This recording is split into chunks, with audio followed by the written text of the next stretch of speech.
नमस्कार दोस्तों, मेरा नाम है विशाल। आप सबका स्वागत है स्टॉक बॉक्स के बिजनेस स्टैंडर्ड एनालिसिस वीडियो में। अगर आपको पसंद है बिजनेस स्टैंडर्ड और इकोनॉमिक टाइम्स जैसे न्यूज़पेपर्स के आर्टिकल्स का एनालिसिस, तो अभी सब्सक्राइब कर लीजिए इस चैनल को। हम डिस्कस करने वाले हैं कुछ बेहतरीन आर्टिकल्स और उनका इम्पैक्ट हमारी लाइफ पर, उनका कॉज और इफेक्ट। तो शुरुआत करते हैं पहले आर्टिकल से। Space launch business L&T prepares to enter the orbit. यहाँ बात हो रही है L&T की और स्पेस लॉन्च बिजनेस की। अब अगर आप यूएस को देखें तो वहाँ पर already private space industry create हो चुकी है, जैसे SpaceX और ब्लू ओरिजिन और भी ऐसी कंपनीज हैं जो स्पेस इंडस्ट्री में अब पार्टिसिपेट कर रही हैं। वैसे ही इंडिया के स्पेस इंडस्ट्री को, जो प्राइवेट स्पेस इंडस्ट्री है, उसे अब नेक्स्ट स्टेप पे ले जाने की बात चल रही है यहाँ पर। और यहाँ पे L&T एक बहुत ही इंपॉर्टेंट नाम है। क्यों?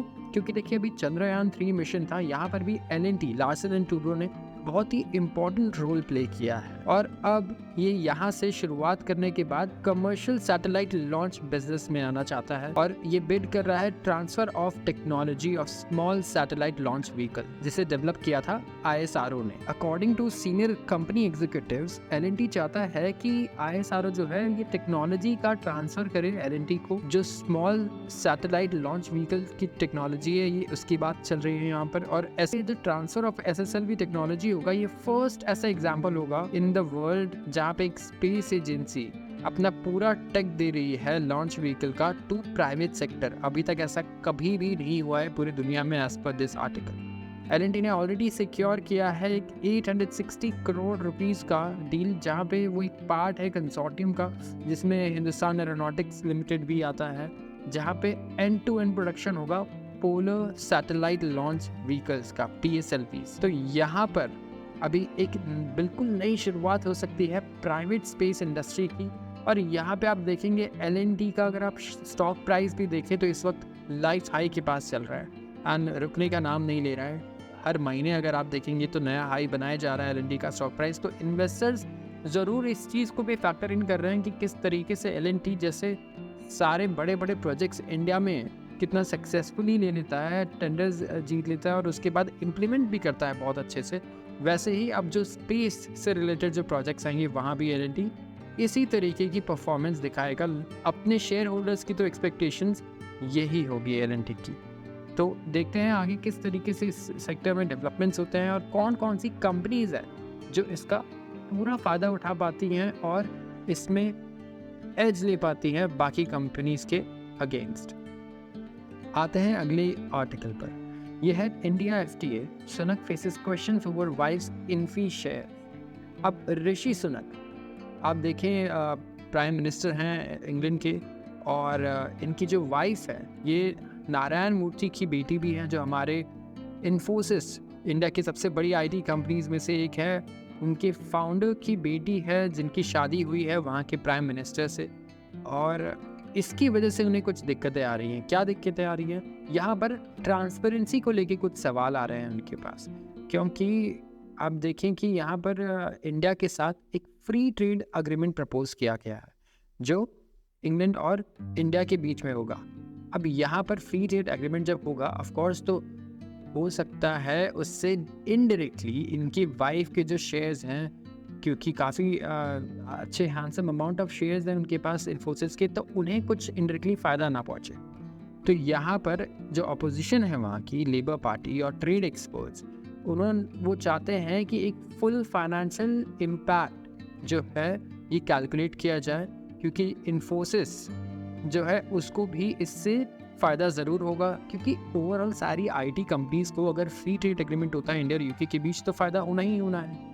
इंडिया चाहेगा कि उसकी IT इंडस्ट्री को फ़ायदा हो, क्योंकि IT इंडस्ट्री बहुत अच्छा खासा एक्सपोर्ट करती है अपनी सर्विसेज दूसरी कंट्रीज़ में। तो यहाँ पर इनडायरेक्टली इन्हें कुछ क्या क्या फ़ायदा हो सकता है, ये वहाँ की अपोजिशन पार्टी चाहती है कि कैलकुलेशन हो उस चीज़ का। इंडिया और UK FTA नेगोशिएट कर रहा है और अभी 12th राउंड चल रहे हैं नेगोशिएशंस के यहाँ पर। और ऋषि सुनक अभी प्रिपेयर कर रहे हैं कि India visit as a British prime minister. First time वो इंडिया आने वाले हैं for G20 leader summit next month. Recently learn किया कि बहुत इंपॉर्टेंट है कि डिक्लेयर करें अपने इंटरेस्ट को प्रॉपरली। तो जो लेबर पार्टी के MP हैं, उन्होंने कहा है कि हम एक्सपेक्ट करते हैं कि वो इंडिया के साथ जो ट्रेड डील होगी उसमें ज़रूर सारी चीज़ें डिक्लेयर करेंगे ट्रांसपेरेंटली।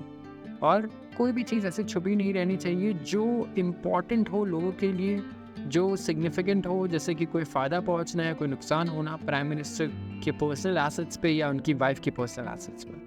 तो ये बहुत ही इम्पॉर्टेंट है और इससे पता चलता है कि देखिए वहाँ पर कितना ध्यान रखा जाता है इन चीज़ों का, यूके जैसी जगहों पर। क्योंकि अब ये थोड़ा कॉम्प्लिकेटेड ज़रूर हो चुका है ऑफ कोर्स, इंडिया के साथ जब भी ऐसे कोई फाइनेंशियल डील्स होंगे तो वहाँ पर ऐसे इश्यूज ज़रूर आएंगे, क्योंकि उनकी वाइफ इंडियन ओरिजिन की है और अभी भी काफ़ी फाइनेंशियल इंटरेस्ट वो होल्ड करती हैं इंडिया में।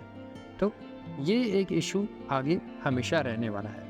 तो देखते हैं क्या होता है आगे। और इंडिया और यूके का जो फ्री ट्रेड एग्रीमेंट है, इसे भी वॉच करना होगा बहुत ही क्लोजली, क्योंकि बहुत ही इंपॉर्टेंट हो सकता है इंडिया के लिए भी और यूके के लिए भी।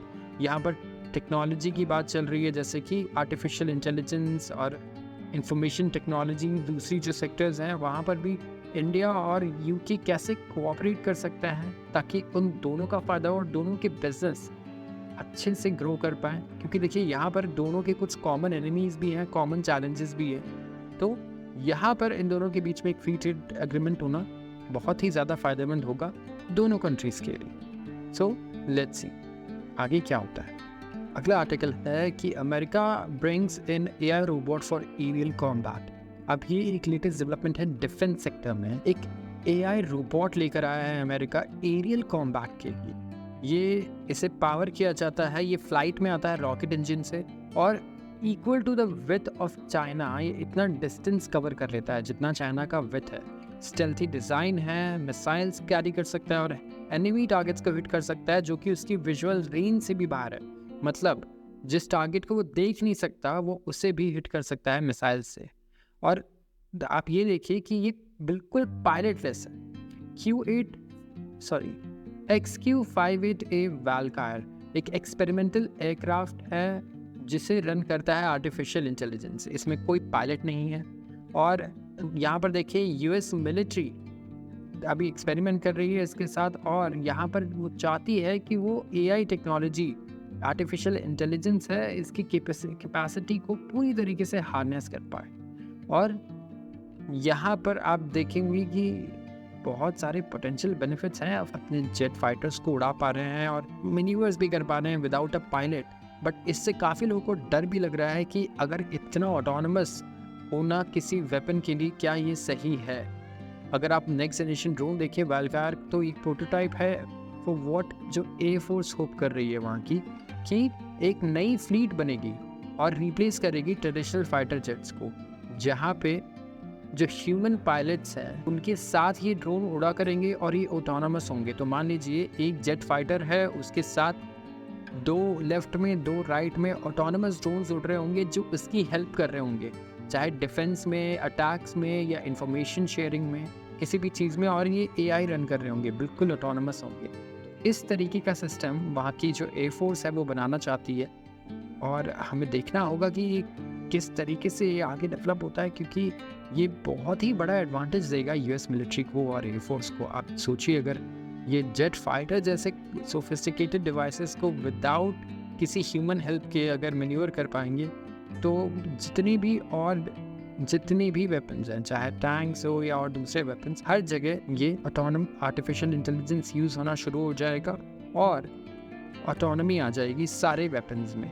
और आप देखिए यहाँ पे मेजर एल्डर है, उनका कहना है कि बहुत ही स्ट्रेंज फीलिंग है। जो दूसरे मेंबर्स हैं एयरफोर्स टीम के वो भी प्रिपेयर्ड हैं कि वो टेस्ट करें जो इंजन है वैल्कायर में।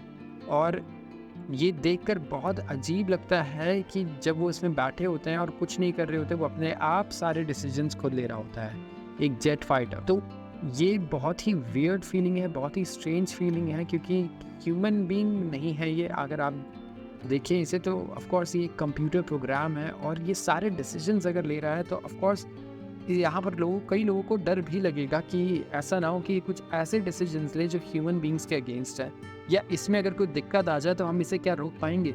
अगर एडवांस जेट फाइटर्स हैं, अगर वो खुद डिसीजन ले रहे हैं और यूएस के ही अगेंस्ट या यूएस में ही वो अगर अटैक करने लग जाए, मिसाइल छोड़ने लग जाए, तो क्या हम उन्हें टाइम पर रोक पाएंगे। इस तरीके के बहुत सारे कंसर्न्स हैं यहाँ पर।